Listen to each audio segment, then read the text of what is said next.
ಆಶ್ರಮದ ಹಿರಿಯ ಜೀವಿಗಳ ಜೊತೆ ಜನ್ಮದಿನ ಆಚರಿಸಿಕೊಂಡ ಚೇತನಣ್ಣ. ನಗರದ ಅಂಗವಿಕಲರ, ಅನಾಥರ ಹಾಗೂ ವೃದ್ಧಾಶ್ರಮವಾದ ಸುರಕ್ಷಾ ಸೇವಾ ಸಂಸ್ಥೆಯಲ್ಲಿ ಶ್ರೀ ದುರ್ಗೇಶ್ ದಾಸರವರು ಅವರ ದೊಡ್ಡಣ್ಣ ಶ್ರೀ ಚೇತನ್ ಅಣ್ಣ ಅವರ ಜನ್ಮದಿನವನ್ನು ಆಶ್ರಮದ ಹಿರಿಯ ಜೀವಿಗಳ ಮಧ್ಯೆ ಆಚರಣೆ ಮಾಡಿದರು. ಆಶ್ರಮದ ಹಿರಿಯ ಜೀವಿಗಳಿಗೆ ಶ್ರೀ ದುರ್ಗೇಶ್ ದಾಸರವರು ಚೇತನ್ ಅಣ್ಣವರ ಜನ್ಮದಿನದ ಪ್ರಯುಕ್ತ ಮಧ್ಯಾಹ್ನದ ಊಟದ ವ್ಯವಸ್ಥೆ ಏರ್ಪಡಿಸಿದ್ದರು.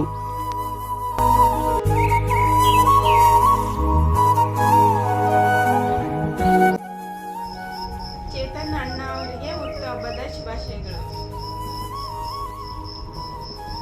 ಚೇತನ್ ಅಣ್ಣ ಅವರಿಗೆ ಅವರ ಹುಟ್ಟುಹಬ್ಬದ ಶುಭಾಶಯಗಳು. ಚೇತನ್ ಅಣ್ಣವರ ಹುಟ್ಟುಹಬ್ಬದ ಶುಭಾಶಯಗಳು. ಚೇತನ್ ಅವರಿಗೆ ಹುಟ್ಟುಹಬ್ಬದ ಶುಭಾಶಯಗಳು. ನಂತರ ಚೇತನ್ ಅಣ್ಣರವರಿಗೆ ಸುರಕ್ಷಾ ಸೇವಾ ಸಂಸ್ಥೆ ವತಿಯಿಂದ ಜನ್ಮದಿನದ ಶುಭಾಶಯ ಕೋರಲಾಯಿತು.